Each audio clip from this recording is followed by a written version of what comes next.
Hey guys, it's Jake here with eTrailer. Today we have a 2021 Tesla Model 3 and we're going to be taking a look at and I'm going to show you how to install the Stealth Hitches Hitch with tow package.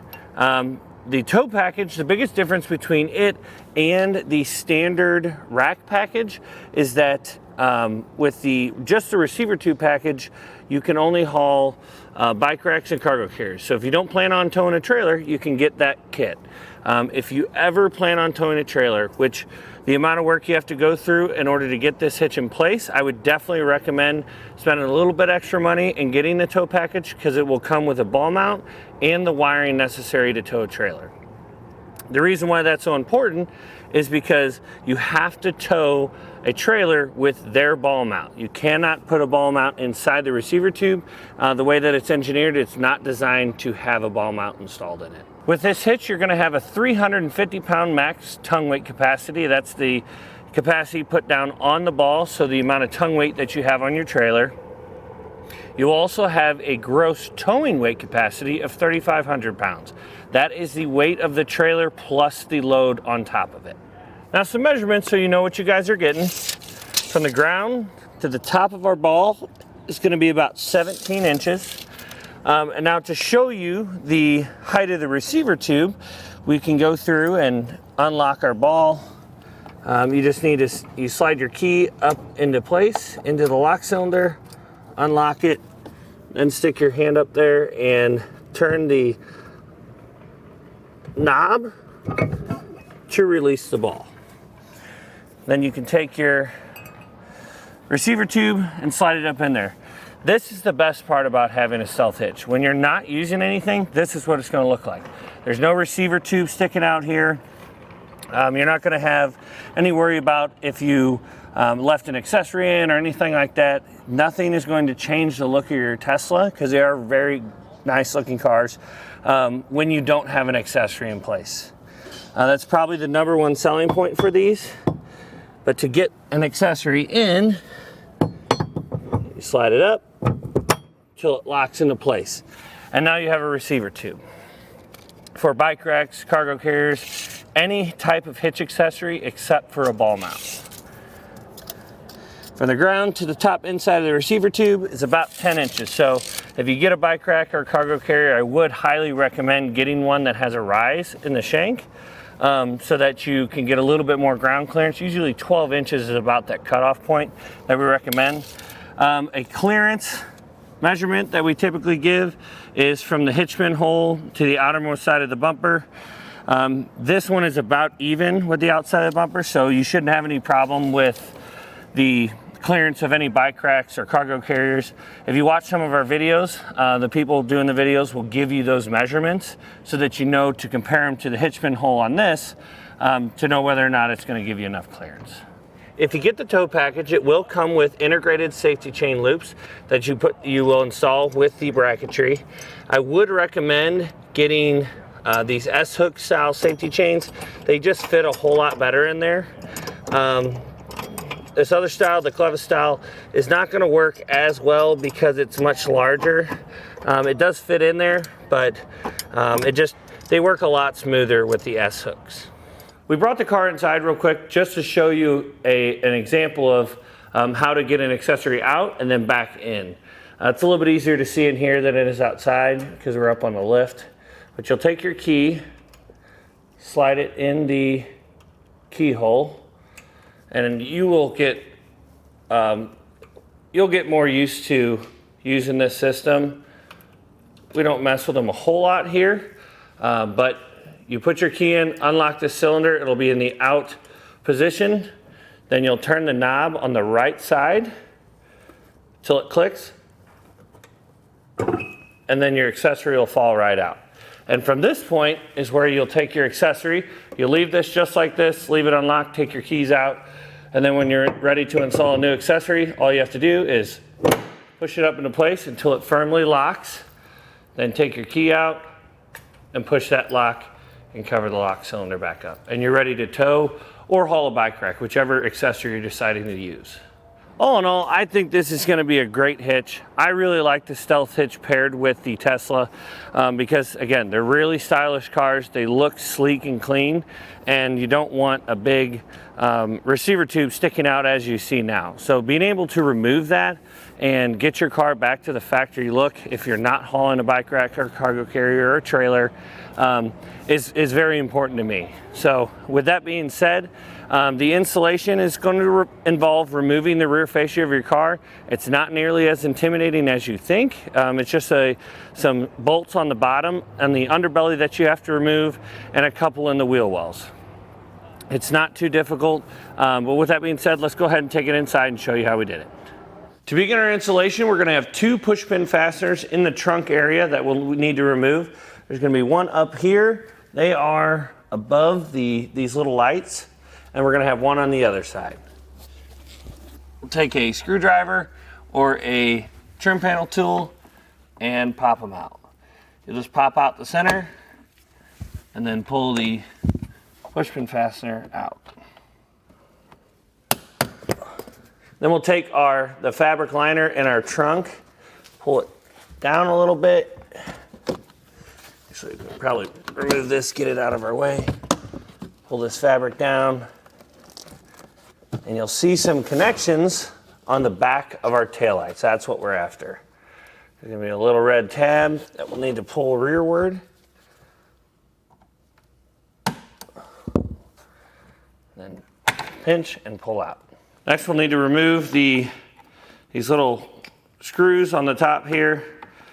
You'll twist them out. It may take a crescent wrench or a channel locks to be able to unthread them.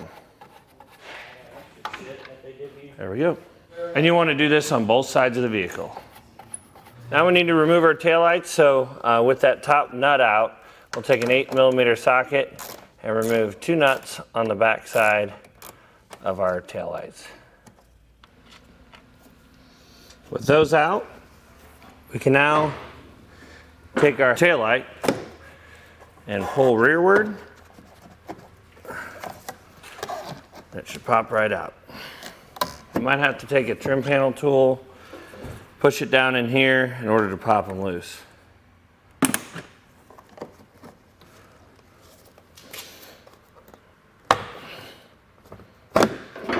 There we go. We could do that same thing to the passenger side and set our taillights to the side. Now we're going to take a 10mm socket, remove the bolt on either side, attaching our rear fascia to our vehicle. Now we can go underneath the vehicle and remove some more fasteners to be able to get our fascia removed. Inside the wheel well, we're going to have 3 push pin fasteners that we're going to need to remove on each side. We'll have one here, right at the front, one in the middle, and then there's going to be one back here, about right here behind the tire. We'll take a screwdriver, pop out the center, and then pop out the base.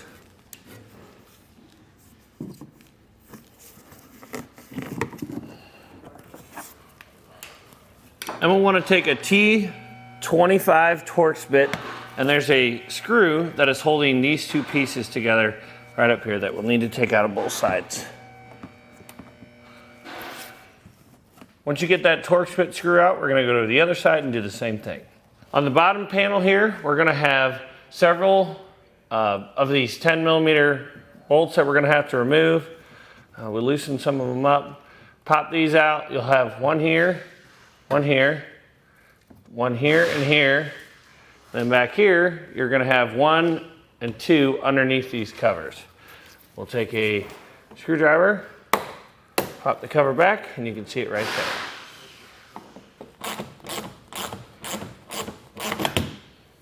With an extra set of hands, we can now remove our fascia. We taped off our seams so that we don't risk damaging the paint, but you just want to start by pulling back on the plastic, and then do the same for the top. Work your way along the way, and then pull out. And then watch for any wiring that you might have under here. Looks like it's over here on Ryan's side. We'll take this little gray tab, pull it out, push it down and pull that plug out. Now we can take this whole fascia and set it in a safe place. Next thing we're going to do is we need to remove the 5 bolts that are holding this plastic panel in. We use a 10mm socket to do that.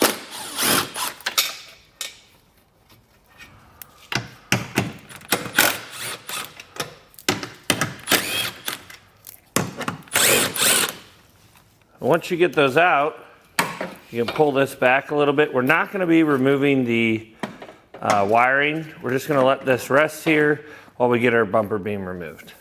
Now we can take a 15mm socket and remove the nut that's on the inside of this hole, and the third one here.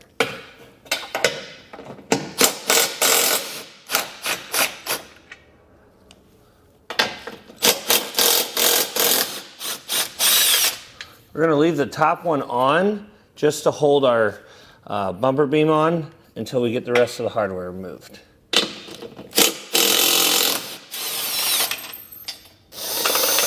We'll unthread that last nut and pull our bumper beam off. Just let that wiring hang. We'll set this aside. Now we're going to take that same 15mm socket and remove the 3 nuts on the studs that are holding these brackets on for both sides. We're not going to be reusing these, so you can set them to the side, keep them if you want, or dispose of them.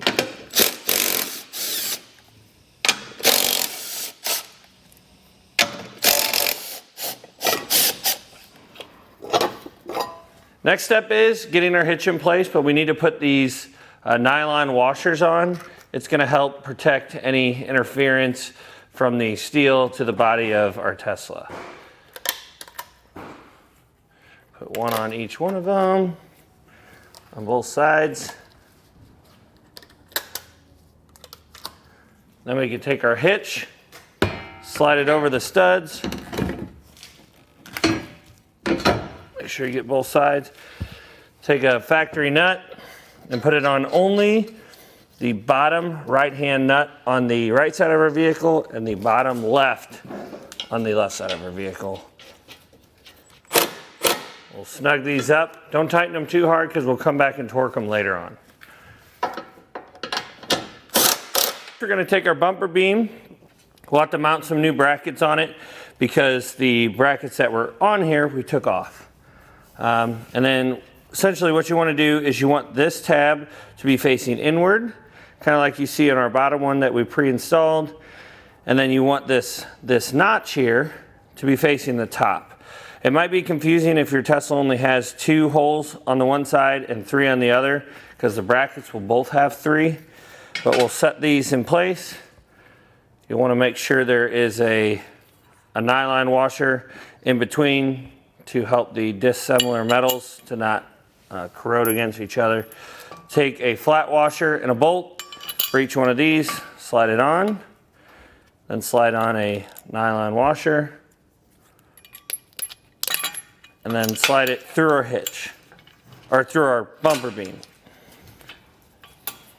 Now we're going to take a flange nut and thread it onto each of these bolts. We're going to leave this hardware loose until we get it mounted up, and then we can tighten it all down.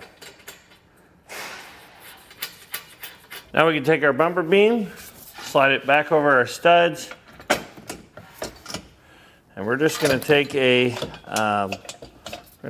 flange nut, one of your factory flange nuts, and thread it onto each one of these studs loosely. We need to make sure that our bumper beam, before we tighten everything down, is within 1 inch of the edge of our bracket. So we checked it on this side, we'll check it on the other side, and that's why we wanted to leave the hardware loose so that we can slide it one way or another, make sure it's square, and then we can tighten everything down.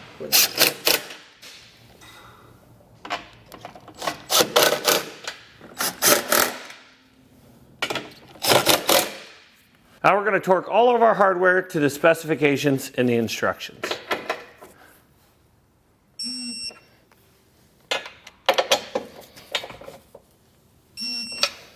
Now we'll take our informational panel here and put it back on. Put these plastic tabs back in and reinstall our 5 bolts we removed.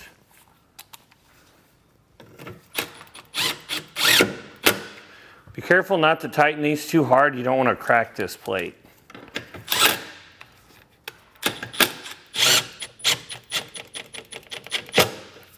Next, we're going to get our hitch block in place. We're installing the tow package. You want that right next to it. Then we'll slide it up.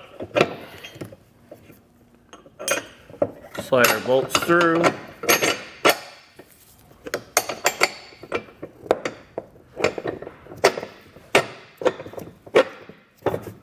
There we go. Now we'll take our other side and slide it over the bolts. And then we can install our nuts. We'll want to torque this down to the specifications in the instructions. Using a torque wrench on the nut side of our hardware, we can torque these down.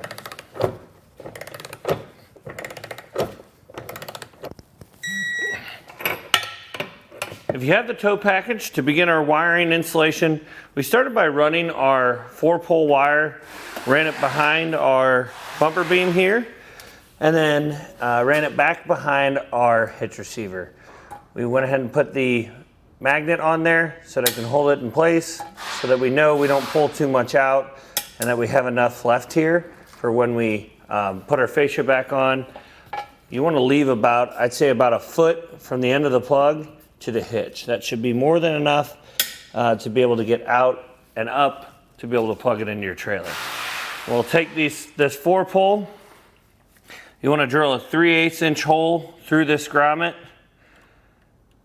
Feed our wires through. And then reach into the cavity back here and pull it the rest of the way through. Now when you make your connections to your control box, you'll get 4 butt connectors in your kit. We're going to go ahead and make those connections and then show you what we did. Now you can see here we connected our green to green, yellow to yellow, brown to brown, and white to white. And we're going to use a heat source. We're using a heat gun in order to heat shrink these butt connectors.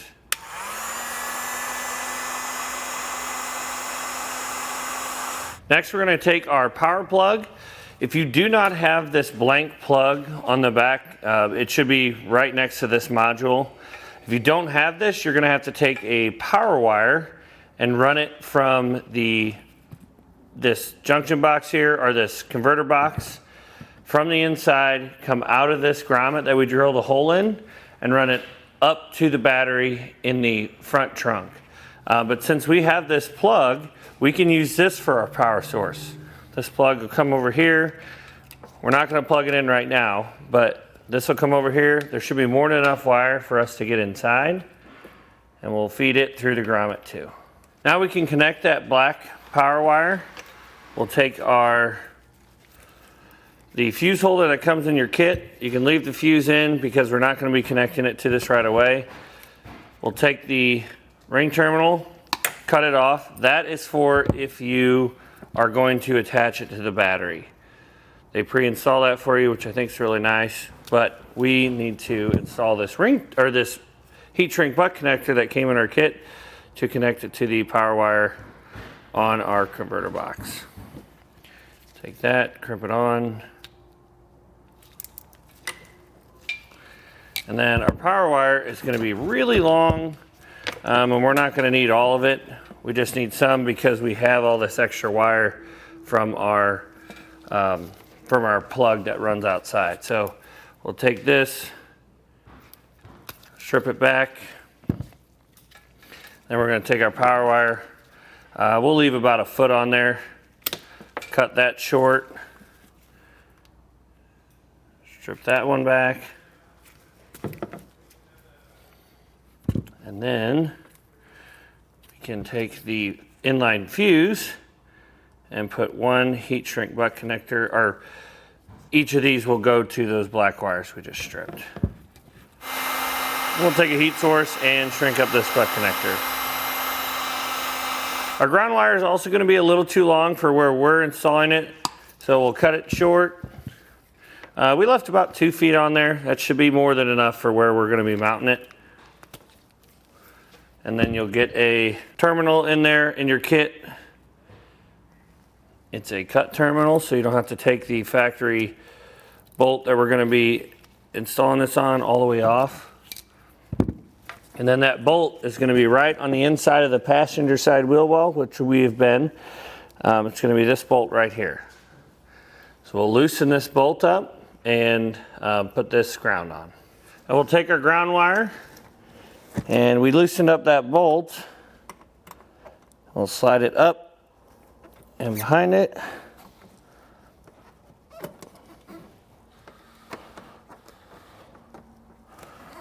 And we can tighten it down. Next, we're going to apply our sticky tape to the back of our control unit. Peel off the backing. And then we're going to stick it, you want to stick it to a sidewall, preferably metal so it doesn't vibrate around. And we're going to stick it to the wall with these wires that we still have to connect facing up. So we'll slide it down in here and stick it to our wall. We're sticking it to the outside wall here, and we cleaned it off with an alcohol wipe. Just make sure it's got a good strong hold on it. Now we can take some of these other wires. I'm going to wrap them up and put a zip tie around them so that they're nice and organized. And then we'll take our green, brown, and yellow wire, make our connections. The red wire we will not be using because it is a brake wire and we're just putting a 4-pole on here. So we'll go ahead and make those connections, come back and show you how we did them. For our connections, we ran our yellow wire underneath. We ended up taking this panel off. Back here, you just pop it off. There's no fasteners holding in. It makes it a lot easier to run that yellow wire back here. Ran it to our back plug that goes into the back of our taillight on the left side here. And then we looked in the instruction manual to show what color wire for what year to connect to, which for this year was a red wire. And then we connected our yellow wire with a quick connector. Then we connected the green wire on our harness to the brown wire on our vehicle. And then, or it's like a tan wire. And then we connected the brown wire on our harness to the yellow wire on our vehicle. We'll take these, tuck them back. What I did with the extra wire here is I just clipped it off after the quick splice and taped off the end so we won't have any interference later on. Last thing we need to do before testing out our wiring is we'll pop this fuse out just to be on the safe side. Make our connection here. Pull this dummy plug out. Connect this. And then we will put our fuse back in. Now to test out our wiring, we'll go through the simple functions. Left turn, right turn, brake lights, and running lights. Now that we know our wiring is working properly, we can reinstall our fascia and our taillights the way that we removed them. The last couple things you'll need to do, if you have a later model, 2001 Tesla Model 3, you should have this appearance panel here that you can open up, and then your hitch will be right here. Your wiring is right here. If you don't have a later model Tesla, an earlier Model 1, you're gonna have to follow the directions and the instructions to cutting out a hole for it. They do give you a chart that you can lay on here, trace it out, and then cut it out. But with ours, this appearance panel came with it, so it's really nice. You can just pop it back up in place and then twist our latches here to lock it in. The very last thing you're gonna have to do for your installation is put your ball on your ball mount and torque down the nut. You can find a torque wrench that goes up as high as this torque setting is going to be. At your local auto parts store, you can typically borrow them from them. Well guys, that's going to do it for a look at and installation of the Stealth Hitch. Hopefully this information helped you decide whether or not this hitch and kit is right for you and your 2021 Tesla Model 3.